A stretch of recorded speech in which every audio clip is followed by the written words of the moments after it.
শ্রোতা বন্ধুরা, আপনারা এখন শুনতে যাচ্ছেন অশরীরীর সেই বিশেষ মুহূর্ত, যেখানে রাতের নিস্তব্ধতা ভেঙে বেরিয়ে আসে বাস্তবতার চেয়েও বেশি বাস্তব কিছু ঘটনা। মনে রাখবেন, রাত 10টা মানেই অশরীরীর রাত, আর আমাদের ফেসবুক পেজের জন্য রাত 11টা মানেই ভৌতিক সত্যের আরও গভীরে নামার সময়। আজকের এপিসোড 45। আজ আমি আপনাদের শোনাবো দুটি এমন ঘটনা যেগুলো শোনার পর আপনার ঘরের কোণে পড়ে থাকা ছায়াগুলো সন্দেহের দৃষ্টিতে দেখবেন। আপনার জানালার বাইরের অন্ধকার যেন শুধু অন্ধকার নয়, যেন অসংখ্য চোখ। আজকের প্রথম ঘটনাটি এসেছে বাংলাদেশের বাগেরহাটের ঐতিহাসিক 7 গম্বুজ মসজিদকে কেন্দ্র করে, যেখানে ইতিহাস আর অশরীরী সত্য মিলেমিশে একাকার হয়ে গেছে।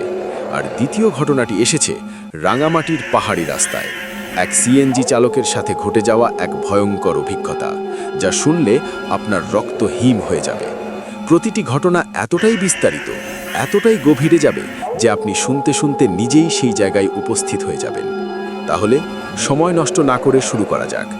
ঘটনা শুরু করার আগে একটা ছোট্ট অনুরোধ, যারা এখনও অশরীরী পরিবারে যুক্ত হননি তারা প্লিজ সাবস্ক্রাইব বাটন ও পাশের বেল আইকন টিপে অল নোটিফিকেশন অন করে নিন, কারণ আজকের ঘটনাগুলো এতটাই ভয়ঙ্কর যে শুনে আপনি হয়তো আর ফিরে আসার সাহস পাবেন না। আর যারা আগে থেকেই সাবস্ক্রাইবার, তারা আজকের ঘটনায় রেটিং দিতে লাইক বাটনে ক্লিক করুন এবং কমেন্টে লিখুন আমি প্রস্তুত, যদি আপনি আজকের আতঙ্ক সহ্য করার সাহস রাখেন। প্রথম ঘটনা, 7 গম্বুজের নিচে চাপা কান্না, ইতিহাস যেখানে মুখ খোলে রাতে। এই ঘটনাটি আমাদের পাঠিয়েছেন মিজানুর রহমান। মিজানুর বাগেরহাটের স্থানীয় একজন গাইড, যিনি দিনে পর্যটকদের কাছে 7 গম্বুজের ইতিহাস বললেও রাতে তার নিজেরই সেই ইতিহাসের অন্ধকার অংশের মুখোমুখি হতে হয়েছেন। অসংখ্য ধন্যবাদ মিজানুরকে তার সাহসের জন্য, এই কলঙ্কিত ইতিহাস আমাদের সাথে ভাগ করে নেওয়ার জন্য। এই ঘটনাটি শুধু একটি ভৌতিক ঘটনা নয়, এটি একটি পুরো শহর, শত শত সাক্ষী এবং ইতিহাসের নীরব সাক্ষীদের ঘটনা, যা 2023 সাল থেকে আজ 2024 সাল পর্যন্ত টানা ঘটে চলেছে। 7 গম্বুজ মসজিদ নাম শুনলেই চোখের সামনে ভেসে ওঠে ইতিহাসের মহিমা, স্থাপত্যের নিখুঁত বিন্যাস আর হাজারো ধর্মপ্রাণ মানুষের প্রার্থনায় মুখরিত এক পবিত্র স্থান। কিন্তু রাত নামলে সেই একই স্থান যেন মুখোশ খুলে ফেলে। স্থানীয়দের কাছে রাতের 7 গম্বুজ একটি নিষিদ্ধ অঞ্চল। পর্যটকদের জন্য সূর্যাস্তের পরেই গেট বন্ধ হয়ে যায়, কিন্তু স্থানীয়রা জানে গেট বন্ধ হলেও সেখানে কেউ যাতায়াত বন্ধ করে না। মিজানুরের ভাষায় 7 গম্বুজ শুধু ইট পাথরের মসজিদ নয়, এটি একটি জীবন্ত কবরস্থান। নিচে কি আছে তা কেউ জানে না। ঘটনার সূত্রপাত 2023 সালের অক্টোবর মাসে। মিজানুর তখন এক বিদেশি পর্যটক দলকে গাইড করছিলেন। দলটির মধ্যে ছিলেন একজন নৃতাত্ত্বিক গবেষক doctor Alyssa brown. Doctor Alyssa শুধু স্থাপত্য নয়, স্থানীয় লোককাহিনী ও বিশ্বাস নিয়েও গবেষণা করছিলেন। সেদিন সন্ধে নাগাদ মসজিদ প্রাঙ্গণ খালি হতে শুরু করলে ডক্টর অ্যালিসা মিজানুরকে জিজ্ঞেস করেন, আমি শুনেছি এখানে রাতে কিছু অদ্ভুত শব্দ শোনা যায়, আপনি কি এটা নিয়ে কিছু জানেন? মিজানুর প্রথমে এড়িয়ে গেলেও ডক্টর অ্যালিসার জিদের কাছে শেষে তিনি বলেন, ম্যাডাম, এখানে রাত নামলে ইতিহাস কথা বলে, কিন্তু সেটা শোনার মতো সাহস খুব কম মানুষেরই আছে। ডক্টর অ্যালিসা আগ্রহী হয়ে ওঠেন। তিনি প্রস্তাব দেন যে তারা রাতে কয়েকটা ক্যামেরা নিয়ে মসজিদ প্রাঙ্গণে রেখে আসবেন, রেকর্ডিং করবেন। মিজানুর প্রথমে রাজি হননি, কিন্তু ডক্টর অ্যালিসার চাপে এবং নিজেরও একটা কৌতূহল থেকে শেষ পর্যন্ত রাজি হন। তারা 4টি নাইট ভিশন ক্যামেরা মসজিদের 4 কোণে লুকিয়ে রাখেন। ক্যামেরাগুলো ছিল মোশন অ্যাক্টিভেটেড এবং সাউন্ড রেকর্ড করার ক্ষমতা সম্পন্ন। পরের দিন ভোরে তারা ক্যামেরাগুলো সংগ্রহ করতে গেলে দেখা যায় 3টি ক্যামেরা সম্পূর্ণ নিষ্ক্রিয়, ব্যাটারি ডেড, কিন্তু পশ্চিম কোণের ক্যামেরাটি এখনও রেকর্ড করছিল এবং তার মেমোরি কার্ড পূর্ণ। ঘরে ফিরে ফুটেজ দেখা শুরু করলে তাদের নাড়ি ছাড়ে। প্রথমে কিছুই না, শুধু অন্ধকার। তারপর রাত ঠিক 11:39 ক্যামেরার ফ্রেমে মসজিদের কেন্দ্রীয় হলঘরের দরজা আপনা আপনি খুলে যায়। সেখানে কেউ নেই, কিন্তু দরজা খুলছে। তারপর ধীরে ধীরে একের পর এক মোমবাতি জ্বলতে দেখা যাচ্ছে, যেন অদৃশ্য হাতে সেগুলো প্রজ্বলিত হচ্ছে। মোমবাতির আলোয় দেখা যায় হলঘরের মাঝখানে সারিবদ্ধভাবে অনেকগুলো মানুষ দাঁড়িয়ে আছে। সবাই সাদা কাফনের মতো পোশাক পরা, মুখ ঘুরিয়ে রাখা। তাদের পা জমিন স্পর্শ করছে না, তারা ভেসে আছে। মিজানুরের গলায় তখন আটকে যাওয়ার জো। ডক্টর অ্যালিসা চিৎকার করতে করতে ফুটেজ বন্ধ করে দেন। কিন্তু ফুটেজের সবচেয়ে ভয়ঙ্কর অংশ ছিল অডিও রেকর্ডিং। মোমবাতি জ্বলার পর একটা করুণ মহিলার কান্নার শব্দ ভেসে আসে। কান্নার মধ্যে শব্দগুলো স্পষ্ট, আমাকে বের করে আনো, আমার সন্তানদের খুঁজে দাও। তারপর আরও অনেকগুলো কণ্ঠস্বর, যেন একসাথে কোরাসে আরবি মন্ত্র পাঠ করছে। কিন্তু সেটা কোনো নামাজের আজান বা কোরআনের আয়াত নয়, বরং কিছু বিকৃত ভয়ঙ্কর মন্ত্র। ডক্টর অ্যালিসা, যিনি আরবি বুঝতেন, তিনি পরে বলেছিলেন, ওরা বলছিল, আমরা এখানে চাপা পড়ে আছি, আমাদের মুক্তি দাও, নইলে আমরা তোমাদেরও এখানে টেনে নেব। এই ফুটেজ দেখার পর ডক্টর অ্যালিসা পরের দিনই বাংলাদেশ ছেড়ে চলে যান। কিন্তু মিজানুরের কপালে লেখা ছিল আরও ভয়াবহ অভিজ্ঞতা। তিনি সেই ফুটেজ স্থানীয় এক মোল্লা দেখান। মোল্লা ফুটেজ দেখে রক্তহীন হয়ে যান এবং বলেন, এটা খুব পুরনো একটা ব্যাপার। লোকমুখে শোনা যায় ৬০ গম্বুজ মসজিদ তৈরি করার সময় একদল শ্রমিক তাদের পরিবারসহ একটি ভূগর্ভস্থ কক্ষে আটকা পড়ে মারা যায়। কথিত আছে, স্থাপত্যের সৌন্দর্য বাড়াতে তাদের বলি দেওয়া হয়েছিল। তাদের আত্মা এখানেই আটকে আছে, তারা শুধু মুক্তি চায়, কিন্তু মুক্তি দেওয়ার উপায় কেউ জানে না। এরপর থেকেই মিজানুরের জীবনে দুঃস্বপ্ন নেমে আসে। তিনি প্রতিদিন রাতে শুনতেন দরজায় করাঘাতের শব্দ। একদিন ঘুম থেকে জেগে দেখেন তার বেডরুমের দেওয়ালে আরবি হরফে লেখা, আমাদের বের করো। মিজানুর তখন সাহস করে স্থানীয় এক পীরের শরণাপন্ন হন। পীর সাহেব তাকে বলেন, তুমি ইতিহাসের দরজা খুলে ফেলেছ, এখন তার মূল্য দিতে হবে। ৬০ গম্বুজের নিচে যা আছে তা শুধু মৃতদেহ নয়, তা হলো অভিশাপ। তুমি প্রতি শুক্রবার রাতে মসজিদের পশ্চিম দিকের কূপে যদি একটি নির্দিষ্ট মন্ত্র পড়ে ৭টি বিশেষ মোমবাতি জ্বালাতে পারো, তাহলে হয়তো তাদের শান্তি মিলতে পারে। কিন্তু সেটা করতে গেলে তোমাকেও সেখানে উপস্থিত হতে হবে, আর তার পরিণতি কি হবে আমি বলতে পারবো না। মিজানুর ভয় পেয়েও কাজটি করতে রাজি হন। ২০২৪ সালের ৫ই জানুয়ারি শুক্রবার রাত ঠিক ১১:৫৯ মিজানুর সেই কুটলের কাছে উপস্থিত হন। পীর সাহেবের দেওয়া মন্ত্র পড়তে পড়তে তিনি মোমবাতি জ্বালাতে শুরু করেন। প্রথম ৩টি মোমবাতি জ্বললেও চতুর্থটি জ্বলতেই না এমন সময় হঠাৎ করে চারপাশের তাপমাত্রা হিমশীতল হয়ে যায়। তিনি পেছন ফিরে দেখেন সারিবদ্ধভাবে অনেকগুলো ছায়ামূর্তি দাঁড়িয়ে আছে। সবাই তার দিকে হাত বাড়িয়ে দিয়েছে। তাদের মুখ নেই, শুধু কালো গহ্বর। একটি মৃদু কান্নার শব্দ বাতাসে ভেসে বেড়াচ্ছিল। মিজানুর দৌড়ে পালানোর চেষ্টা করলেন, কিন্তু তার পা যেন মাটিতে আটকে গেল। তিনি চিৎকার করতে থাকেন। ঠিক তখনই তার ফোন বেজে ওঠে। পীর সাহেব ফোন দিয়ে তাকে একটি জরুরি মন্ত্র পড়তে বললেন। মিজানুর কাঁপতে কাঁপতে মন্ত্রটা পড়লেন। সঙ্গে সঙ্গে ছায়ামূর্তিগুলো মিলিয়ে গেল, মোমবাতিগুলো নিভে গেল। মিজানুর সেদিন বেঁচে গেলেন, কিন্তু তারপর থেকে তিনি আর কখনো ৬০ গম্বুজের কাছে রাতে যাননি। তবে ঘটনা এখানেই শেষ নয়। ২০২৪ সালের মার্চ মাসে বাংলাদেশ পুরাতত্ত্ব বিভাগ ৬০ গম্বুজ মসজিদের নিচে একটি ভূগর্ভস্থ কক্ষের সন্ধান পায়, যেখানে মানব কঙ্কালের অস্বাভাবিক স্তূপ পাওয়া যায়। অনেকগুলো কঙ্কাল ছিল নারী ও শিশুর। সংবাদ প্রকাশিত হওয়ার পর থেকে স্থানীয়রা রাতে আরও ভয়ানক জিনিস দেখার কথা বলছে। অনেকেই দাবি করেছেন তারা রাতে মসজিদের ভেতর থেকে শিশুর কান্না ও নারীর করুণ আর্তনাদ শুনতে পান। এমনকি দিনের বেলাতেও কিছু সংবেদনশীল পর্যটক জানিয়েছেন যে তারা মসজিদের ভেতর হঠাৎ করেই এক ধরনের মানসিক চাপ ও দুঃখ অনুভব করেছেন। মিজানুরের শেষ মেসেজ, আমি এখনও সেই রাতের দৃশ্য ভুলতে পারিনি। ৬০ গম্বুজ শুধু একটি পর্যটন স্পট নয়, এটি একটি সতর্কবার্তা। ইতিহাস শুধু বইয়ে লেখা নয়, ইতিহাস কখনো কখনো জীবন্ত হয়ে ওঠে, বিশেষ করে যখন তাকে চাপা দেওয়া হয়। আমি এখনও রাতে শুনতে পাই সেই কান্না। তারা মুক্তি চায়, কিন্তু মুক্তি দেবে কে? এই ঘটনা ১০০% সত্য।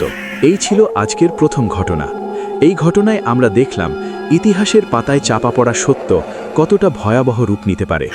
তারা কি মুক্তি পেয়েছে, নাকি এখনও অপেক্ষা করছে কাউকে তাদের ঘটনা শোনানোর জন্য? চিন্তা করে দেখুন, যখন সত্যকে চাপা দেওয়া হয় তখন সে ফিরে আসে ভূত হয়ে। ঘটনাটি কেমন লাগলো অবশ্যই কমেন্ট বক্সে জানাবেন। আপনারা কি ধরনের ঘটনা শুনতে চান সেটাও কমেন্ট বক্সে জানাবেন। অশরীরী কখনোই কালো জাদু, অন্ধবিশ্বাস, কুসংস্কারকে প্রমোট করে না। আর অশরীরীর সকল ঘটনা আপনি বিশ্বাস করবেন কি করবেন না সেটা একান্তই আপনার নিজের ব্যাপার। তবে বিনোদন হিসেবে নেওয়াই হবে বুদ্ধিমানের কাজ। এখানে গল্প নয়, ঘটনা শোনানো হয়। রাত 10টা মানেই অশরীরীর রাত। এখন আরও গভীর আতঙ্কের দিকে যাওয়া যাক। যেখানে পাহাড়ি রাস্তায় এক চালকের সাথে ঘটে যাওয়া ঘটনা আপনাকে বিশ্বাস করাতেই বাধ্য করবে যে রাতে অচেনা যাত্রী উঠানো মানে মৃত্যুকে আমন্ত্রণ জানানো। দ্বিতীয় ঘটনা, রাঙামাটির পাহাড়ি পথে যে সিএনজি ফেরার পথ হারিয়ে ফেলেছিল। দ্বিতীয় ঘটনাটি আমাদের পাঠিয়েছেন রফিকুল ইসলাম। রফিকুল রাঙামাটি শহরে একটি সিএনজি চালক হিসাবে কাজ করেন। 2023 সালের ডিসেম্বর মাসে তার সাথে যে ঘটনাটি ঘটে তাকে চিরতরে চালিকার পেশা ছাড়তে বাধ্য করেছে। অসংখ্য ধন্যবাদ রফিকুল ভাই, আপনার এই অভিজ্ঞতা আমাদের সাথে ভাগ করে নেবার জন্য। এটি শুধু একটি ভৌতিক ঘটনা নয়, এটি একটি চরম নির্জনতা ও অচেনার মুখোমুখি হওয়ার গল্প।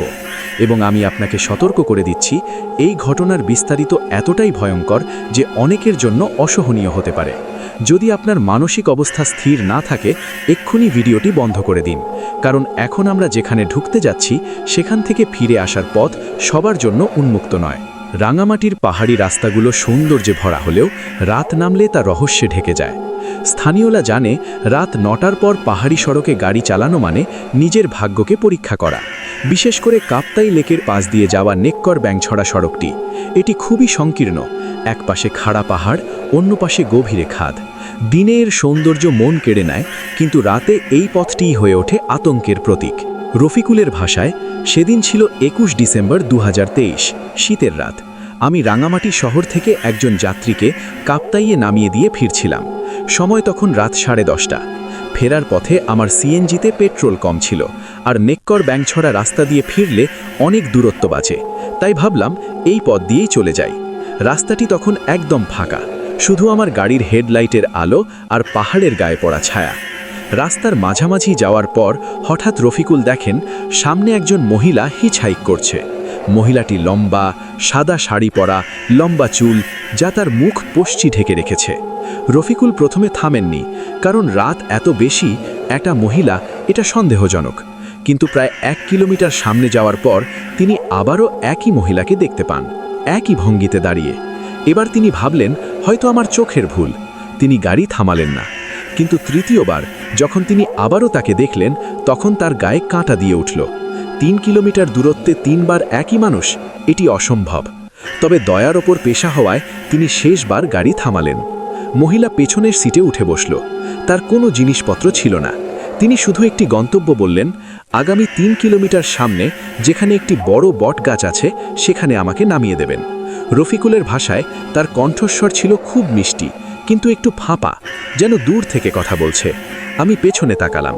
তিনি বসে আছেন, কিন্তু আমি রিয়ার ভিউ মিরারে তার প্রতিবিম্ব দেখতে পাচ্ছিলাম না, শুধু খালি সিট। আমার হাত পা ঠান্ডা হয়ে গেল। আমি গাড়ি চালু রেখেই জিজ্ঞেস করলাম, আপনি কোথায় যাবেন? তিনি উত্তর দিলেন, আমি বাড়ি যাব, কিন্তু পথ ভুলে গেছি। আমি আর কিছু বলিনি। গাড়ি চলতে থাকলো, কিন্তু রফিকুল লক্ষ্য করলেন তার ফিউয়েল গেজ অদ্ভুতভাবে নিচে নামতে শুরু করেছে, যেন গাড়ি অনেক বেশি পেট্রোল খরচ করছে। আর তাপমাত্রাও হঠাৎ করেই অনেক বেশি ঠান্ডা হয়ে গেল। শীতের রাতেও এটি অস্বাভাবিক। তিনি হিটার চালু করলেন, কিন্তু কোনো লাভ হলো না। এর মধ্যে পেছন থেকে মহিলার কণ্ঠস্বর ভেসে এলো, তুমি খুব ভালো মানুষ, আমি তোমাকে একটা উপহার দেব। রফিকুল ভয়ে পেছন দিকে তাকাতেই দেখলেন মহিলাটি এখনও সিটে বসে আছেন, কিন্তু তার হাতে একটি পুরনো মুড়িচা ধরা ব্রেসলেট। তিনি বললেন, এটা নাও, এটা তোমাকে রক্ষা করবে। রফিকুল ভয়ে তা নিতে অস্বীকার করলেন। তখন মহিলা হাসলেন, একটি ভয়ানক খিলখিল করে হাসি, যা পুরো গাড়িতে ধ্বনিত হতে লাগল। হঠাৎ গাড়ির ইঞ্জিন বন্ধ হয়ে গেল। গাড়িটি ঠিক সেই বটগাছের নিচে এসে থেমে গেল যেখানে নামিয়ে দেওয়ার কথা ছিল। রফিকুল ইঞ্জিন স্টার্ট দিতে গেলে দেখেন স্টার্টই হচ্ছে না। তখন তিনি পেছন ফিরে দেখেন সিট খালি, মহিলা নেই, কিন্তু সিটে ভিজে কাদার দাগ এবং একটি তীব্র গন্ধ, পচা ফুলের মতো গন্ধ। রফিকুল দৌড়ে গাড়ি থেকে বের হয়ে এলেন। চারপাশে কেউ নেই, শুধু অন্ধকার আর পাহাড়ের হাওয়ার শব্দ। তিনি সাহস করে বটগাছের দিকে তাকালেন। গাছটির ডালে অনেকগুলো সাদা কাপড়ের টুকরো বাঁধা, যেগুলো বাতাসে উঠছিল, যেন কেউ ভুতুরে পতাকা বাঁধছে। তিনি ফোনে সাহায্য চাইতে গিয়ে দেখেন নেটওয়ার্ক নেই। তিনি হাঁটতে শুরু করলেন, কিন্তু পথ যে তিনি এসেছিলেন সেটিও এখন অদৃশ্য।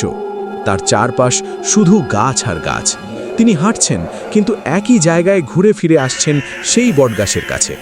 এটি ছিল ক্লাসিক ডেভিলস ক্লক লুপ। তিনি ক্লান্ত হয়ে একটি পাথরে বসে পড়লেন। তখন তিনি স্পষ্ট শুনতে পেলেন মেয়েটির কণ্ঠস্বর, কিন্তু এবার তা করুণ এক কান্নায় ভরা। আমাকে বাড়ি যেতে সাহায্য করো, আমাকে ফেলে যেও না। রফিকুল চিৎকার করে বললেন, তুমি কে? তুমি কি চাও? উত্তর এলো, আমি 1998 সালে এই রাস্তায় একটি বাস দুর্ঘটনায় মারা গিয়েছি। আমার লাশ কখনো পাওয়া যায়নি। আমি এখানেই আটকে আছি। আমাকে আমার পরিবারের কাছে নিয়ে যাও। রফিকুল তখন সাহস করে বললেন, আমি কিভাবে তোমাকে সাহায্য করব? একটি শব্দ ভেসে এলো, তোমার গাড়ির ট্রাঙ্ক খোলো। রফিকুল গাড়ির কাছে গিয়ে ট্রাঙ্ক খুললেন। সেখানে একটি পুরনো মাটি লাগা স্কুল ব্যাগ ছিল, যা আগে কখনো তিনি দেখেননি। ব্যাগটি ভেজা আর ভারী। তিনি ব্যাগটি খুলে দেখেন ভেতরে একটি মেয়ের পুরনো পরিচয়পত্র, কিছু গয়না আর একটি ডায়েরি। ডায়েরির শেষ পাতায় লেখা, আমি এই রাস্তায় আমার বাড়ি যাচ্ছিলাম, কেউ আমাকে খুঁজছে না। যদি কেউ এটা পড়ে, দয়া করে আমার বাবা মাকে বলবেন আমি ভালো আছি। পরিচয়পত্রে নামটি ছিল সুমি ত্রিপুরা, ঠিকানা রাঙামাটির একটি দূরবর্তী গ্রাম। রফিকুল তখন বুঝতে পারলেন তিনি কোনো মানুষের সামনেই নয়, একটি হারিয়ে যাওয়া আত্মার সামনে। তিনি উচ্চ স্বরে বললেন, সুমি, আমি তোমার জিনিসগুলো তোমার বাড়িতে পৌঁছে দেব, তুমি এখন যেতে পারো। সঙ্গে সঙ্গে চারপাশের বাতাস আবারও গরম হয়ে উঠল। তিনি দূর থেকে একটি মেয়ের হাসি শুনতে পেলেন। ধন্যবাদ। এরপর তিনি সহজেই গাড়ি স্টার্ট দিতে পারলেন এবং রাস্তা খুঁজে পেলেন। পরের দিন রফিকুল সেই ঠিকানায় গিয়ে ব্যাগটি হস্তান্তর করেন। সুমির বাবা মা তখনও বেঁচে ছিলেন। তারা তাদের মেয়ের স্মৃতিচিহ্ন দেখে কাঁদতে লাগলেন। তারা জানান 1998 সালে সুমি কলেজ থেকে ফেরার পথে নিখোঁজ হয়, তার কোনো খোঁজ পাওয়া যায়নি। তারা ধারণা করেছিল সে হয়তো পাহাড়ে পড়ে মারা গিয়েছে। রফিকুল তাদের সব কথা বললেন না, শুধু বললেন যে তিনি রাস্তায় ব্যাগটি পেয়েছেন। কিন্তু ঘটনা এখানেই শেষ নয়। সেই দিন থেকে রফিকুলের সিএনজিতে অদ্ভুত ঘটনা ঘটতে থাকে। প্রতি শুক্রবার রাত 11টায় তার গাড়ির ফিউয়েল গেজ নিজে নিজে কমতে শুরু করে এবং রিয়ার ভিউ মিরারে মাঝে মাঝে একটি মেয়ের মুখ দেখা যায় যে শান্তভাবে হাসছে। রফিকুল গাড়ি বদল করেছেন, কিন্তু সমস্যা তখনও আছে। তিনি একবার একজন ধার্মিক ব্যক্তির পরামর্শ নেন। তিনি বলেন, সুমির আত্মা শান্তি পেয়েছে, কিন্তু সে তোমাকে রক্ষাকর্তা হিসেবে পেয়ে গেছে। যখনই তুমি সেই রাস্তায় যাবে, সে তোমার সাথে থাকবে, হয়তো অন্য বিপদ থেকে বাঁচাবে। 2024 সালের ফেব্রুয়ারিতে রফিকুল আবারও সেই রাস্তা দিয়ে যাচ্ছিলেন, এবার দিনের বেলায়। হঠাৎ তার ব্রেক ফেল হতে শুরু করে। গাড়ি নিয়ন্ত্রণ হারিয়ে ঘাদের দিকে ছুটে যায়। এমন সময় তিনি দেখেন একটি সাদা ছায়া এসে তার গাড়ির সামনে দাঁড়ালো এবং গাড়ি যেন অদৃশ্য শক্তির টানে থেমে গেল। ব্রেক আবার কাজ করতে শুরু করলো। রফিকুল জানেন সুমি তাকে বাঁচিয়েছে। তারপর থেকে রফিকুল আর সেই রাস্তায় যাননি। তিনি চাকরি ছেড়ে দিয়ে একটি ছোট দোকান দিয়েছেন। কিন্তু তিনি এখনও বিশ্বাস করেন সুমির আত্মা এখনও সেই পাহাড়ি রাস্তায় ঘুরে বেড়ায়, হয়তো অন্য রাস্তাহারা মানুষদের সাহায্য করে। অনেক রাতযাত্রী ও চালক দাবি করেন তারা একটি সাদা পোশাকের মেয়েকে দেখেছেন যে তাদের বিপদ থেকে রক্ষা করেছে। রফিকুলের শেষ মেসেজ, আমি এখনও ভয়ে আছি, কিন্তু আমি জানি সুমি খারাপ নয়, সে শুধু হারিয়ে গেছে। রাতের বেলা পাহাড়ি রাস্তায় গেলে সতর্ক থাকবেন। যদি কেউ হিচ হাইক করে, তার ছায়া দেখে নেবেন। যদি ছায়া না থাকে, তাহলে কখনোই থামবেন না। আর যদি থামতেই হয়, তাহলে সাহায্য করতে ভয় পাবেন না, কারণ আপনি কাকে সাহায্য করছেন তা আপনি কখনোই জানেন না। এই ঘটনা 100% সত্য। রাত 10টা মানেই অশরীরীর রাত। আজকের দুটি ঘটনা আমাদের দেখালো ইতিহাসের চাপা কান্না কখনো শান্ত হয় না, আর পথহারা আত্মারা শুধু মুক্তি চায়। তারা কি মুক্তি পেয়েছে আমরা জানি না, কিন্তু 60 গম্বুজের নিচে আজও রাতে মোমবাতি জ্বলে, আর রাঙামাটির পাহাড়ি রাস্তায় আজও কখনো কখনো একটি সাদা শাড়ির মেয়ে হিচ হাইক করে, হয়তো ভালো মানুষের সন্ধানে। এবার একটু পিছন ফিরে তাকান, নিশ্চয়ই কেউ নেই, কিন্তু যদি থেকে থাকে তাহলে মনে রাখবেন রাত 10টা মানেই অশরীরীর রাত। আপনারা কেউ যদি এমন কোনো অভিজ্ঞতার শিকার হয়ে থাকেন যা বিশ্বাস করতেও কষ্ট হয়, তা আমাদের সাথে শেয়ার করতে পারেন। আমাদের ইমেল বা সোশ্যাল মিডিয়ায় জানাবেন। আগামীকাল রাত 10টায় আবারও দেখা হবে নতুন কোনো ভয়ের ঘটনা নিয়ে। সে পর্যন্ত ভালো থাকুন, সুস্থ থাকুন, সুন্দর থাকুন, নিরাপদে থাকুন। শুভরাত্রি।